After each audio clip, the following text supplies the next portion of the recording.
What's poppin', world? We back at it again, man. Y'all tapped in with the Head of the Game podcast. I'm on my 10-hour reset. It's been over for about 2 hours, and I just dropped a video about 2 hours ago, but I want to touch on another topic with y'all, so let's get right into it. Where is this economy as a whole going? There's so many ways you can attack this subject, right? So, the job market, obviously, you feel me? That's the first and foremost thing with the economy, because if you ain't got a working class, literally everything is going to deteriorate, because that's really the main driving force of this supply chain. You feel me? Is the working class, commodities. We're a consumer-based economy, meaning that if people ain't buying stuff because they ain't earning enough money, then that pretty much depreciates and dilutes, or sometimes inflate, due to whatever that corporation may or may not do with their business model, due to what's lacking, right? So the job market obviously is not in a very good state, because you got AI, you got automation, so the job market as a whole is definitely like reforming itself. It's transforming and it's evolving into a new model, right? So that may be good, that may be bad, depending on who you are, but in generally, you feel me, speaking on most people's behalf, it's not really a good thing, because you know it's a tough transition. You got to reinvent yourself in this market, and a lot of people, when they get set in their ways, depending on where they are in life, they don't like change, they don't like adjustments, they don't like transitions, you feel me? They just like what works until it don't work, so that's a very unfortunate standpoint, regarding like the job market. And then you got AI just either looking over applications, and then there's with the employer, but then you got also the employees using AI to either doctor up or make the most appealing job applications, using specific keywords in order for their, you know, uh, application or their resume to be picked up, just sort of like an algorithm. So if you're making like for instance, like a YouTube video, that's why they tell you like put tags, descriptions, keywords, SEO, all these things. Now I feel like that applies to now the job market. Why? Because everything is automated. It's not really a human, analyzing, looking over, these job applications. You feel me? Everything is automated. And then you got ghost jobs. Ghost jobs meaning like they'll put up jobs like they're hiring, but really maybe they're only hiring within, so maybe it's just somewhat of a teaser, or who knows, by and large and all in all, the job market is definitely as worse as it's been since the last recession. You feel me? The great financial crisis, or even worse than that, 2003. You feel me? This is historical, grounds we on, times we in right now. You feel me? Um, it's bad. You feel me? And like I said, people just having a hard time adjusting. It's just kind of like the pandemic all over again. It's when the world was shut down and people had to reinvent who they were in order to acclimate to the times. There's some people that were able to make an easy transition and flourish, and there's other people that had a hard time transitioning. So this job market, speaking for the general public, is not ideal. I mean, that's first and foremost. The second thing, right? The second thing is regarding this job market, or even aside from the job market, the housing market. Let's look at that. You feel me? Now, interest rates went down. Houses starting to, go through a correction, if you will. So things aren't as bad as it was over the last 2 years, but relatively compared to prior to the 2020, yeah, it's still pretty bad. Still unaffordable. You feel me? Relatively unaffordable. So, if you're looking to be a new homeowner, I guess the statistic is the average age for a new homeowner, first time home buyer is the age of 40, another historical all-time high. When, just a few years ago, the age of 35 and 32. So the opportunities in this economy is definitely getting slim, and a lot of people are having a hard time coming to grasp with that because now it's changing, you know, the American dream and what family looks like, the family nuclear model looks like, you know, way back when in the traditional times, the man had the job, the woman stood at home and she worked, or I mean, not worked, but, she kept the house up, washed the clothes, did all the house duties and stuff like that.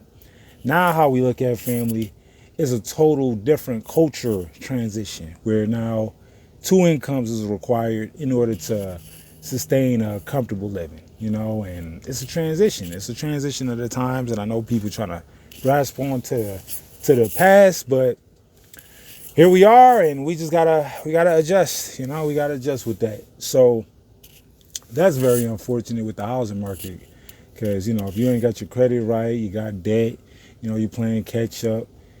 People are looking for alternative lifestyles now. Like, why even try to get a house and stress to get a house when now people are being more of aware of, even if you get to the finish line of home ownership, it's the equivalent damn near like running a business. You got to worry about maintenance and property value and what's that, like escrow and homeowners insurance, and do you qualify, and maintenance, the upkeep. Does the insurance cover what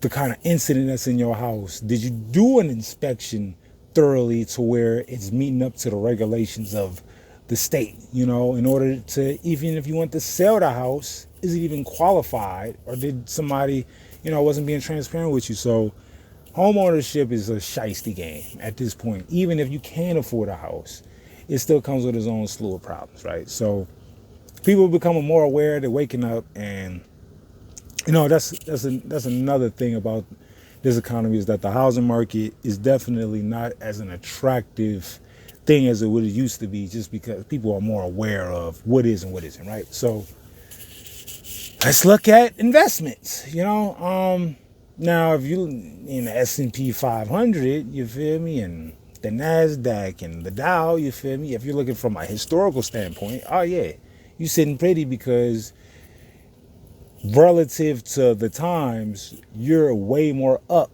than down if you already have been investing for the market for years, right? But if you're just now getting in, I feel like things are going through a correction. You feel me? Especially with Bitcoin.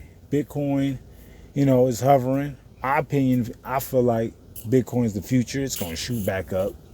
And once it shoots back up again, it's going to go further than it's ever gone before, maybe out of people's reach. So, if you want to get some Bitcoin, you feel me? Now, I'm not endorsing to tell you to invest. I'm just giving you my opinion. You feel me?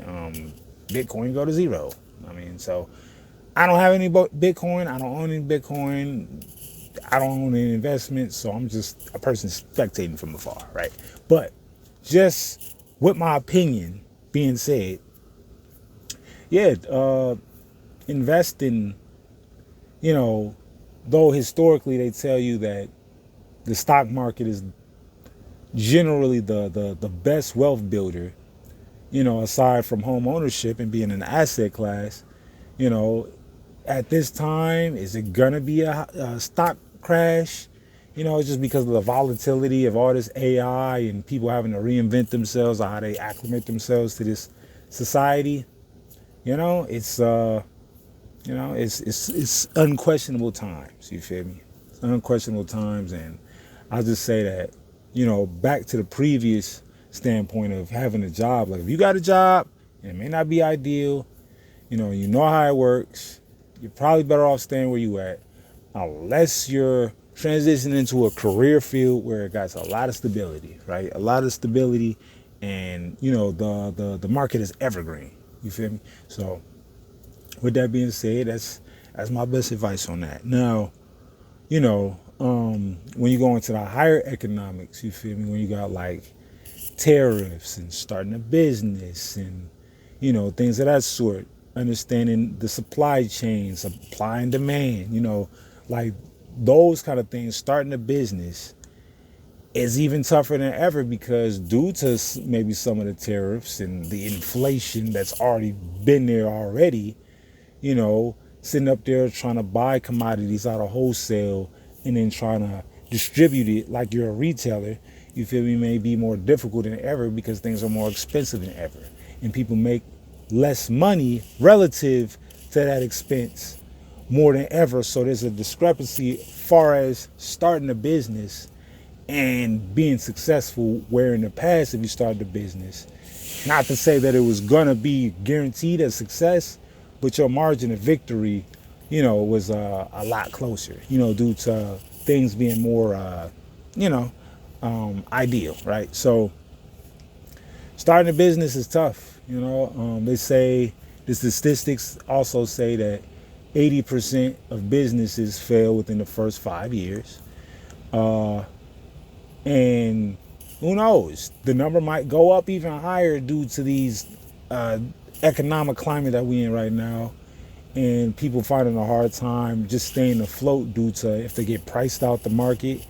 Say, for instance, if there's tariffs on food, corn, wheat, soil, all these essentials, beef, cattle. Well, I'm not sure if beef and cattle may get exported. I'm not sure how that goes. You feel me? Y'all correct me if I'm wrong. But if that were the case, you feel me? That also affects the mom and pop shop restaurants, because in order to stay afloat and keep their profit margins, sustainable, they may have to charge excessively in order just to break even. Right? So you go into a restaurant and be like, damn, why would I get this when I could just get all these materials and be able to, make it at home? You feel me? A lot of people are cooking at home, and that's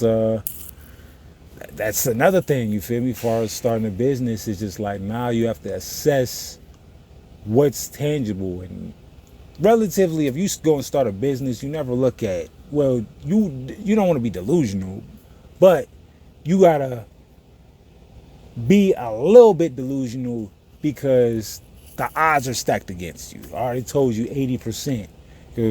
So the statistics would say you got an 80% chance, and you have to be a little bit more ambitious, a little bit more delusional, a little bit more outside of the box thinking to be able to exceed, expectations, So that's the thing regarding the business. Harder than ever to start a business. You can talk about even just what people would consider the most important things, starting families. Feel me? People are having less kids more than ever. Why? Because the stresses of finances make it hard for people to feel like they're secure enough to start a family and start having children, right? So if you need a 2-parent household, and you got to pay for childcare because nobody's really at home with the kids, that could be a problem, meaning that to have a family is more expensive than ever. Not because you have to make more, but you have to spend more, not only just because of the shelter, but just because of, the things that you would need to invest in your children, right? So, that makes it hard. That changes the norms of what people have the confidence in, when they come down to trying to thrive in this country. So 2026, I mean, hey, look, if history is what history has always been, there will be better times. There'll be better times. Things will get better. Yeah, we go through rough patches in this economy, and could there be a time where eventually the system is just gonna break and it never snaps back? For sure, but I haven't, as bad as things are, I haven't seen nothing that catastrophic to where I just feel like it's an unfixable situation. They may just have to do something with the money, in order to refinance the debt. I'm not an economist, you feel me? But that's something that could be handled, like people could sit up there and be like, okay, we're going to give these incentives, we're going to reinvest inside the American people, we're going to get this economy booming, and we're going to put money back in the taxpayers' hands, give incentives, so on and so forth. And could that be where reinflates inflation? could be, or maybe there's a universal tax system where you get more of your taxes back due to, you know, the government taking less. The government might shrink in order to put more money back in the tax dollars, taxpayer. I don't know. These are ideas. I'm not saying whatever's going to work, but the point of this video is that things aren't ideal. And in real time, you know, you just got to ride the wave. Got to ride the wave, got to get through it. So with that being said, man, appreciate y'all watching the video. Hopefully, and like I said, I'm just going to add this last note. I don't want this to make you feel depressed or make you feel sad or like, oh, it's all over, or oh, I just want you to be aware, do your due diligence, and be in position to do something about it. That's all I care about. I'm not subscribing to try to, sell fear, put fear, fear porn and get people, worried about what's going to happen next and things of that sort. I'm just saying, while today is today, and you have you're in a position to make adjustments for today, not to say you're going to change your life overnight, make the first step, make that change, and, get out of your own way, man. Get out of your own way. I understand it's troubling. I understand it's stressful. I understand it's depressing. But you got to get out of your own way. Get over yourself. Don't wallow in self-pity. Pick yourself back up. And if things ain't looking cool and things ain't looking good and you got to make some tough decisions, then that's what you got to do in order to put yourself in a position to succeed. Because, as cold as this world is, if you're not with the transition, it will leave people behind. You feel me? Like, you could miss your moment. And I just don't want people to feel like they got to give up just because all hope is gone. Because as bad as things is, it could be worse. You feel me? It may not be as bad as what you're making it out to be, though it's still bad. You feel me? You may have more power and influence than what you would like to believe. So I'm going to end off this on that positive note. Because I don't want people to think that nor this video or this channel is ever in a place to try to, excite anxiety and get people riled up and, feeling like they just got to give up and end it all and do something stupid just because things aren't ideal. You feel me? Like, I don't want y'all to subscribe to that. I want y'all to get positivity and influence to persevere and prosper and, things of that nature. You feel me? Do whatever it is you need to do to get ahead, because nobody's going to do it for you. That's the cold hard truth about that. That's the give and take. That's the beautiful and the ugly thing about this, right? Is that nobody can do it for you, but once you do it for yourself and you get past that finish line, you will look back and you would sit up there and say, I wouldn't have had it any other way.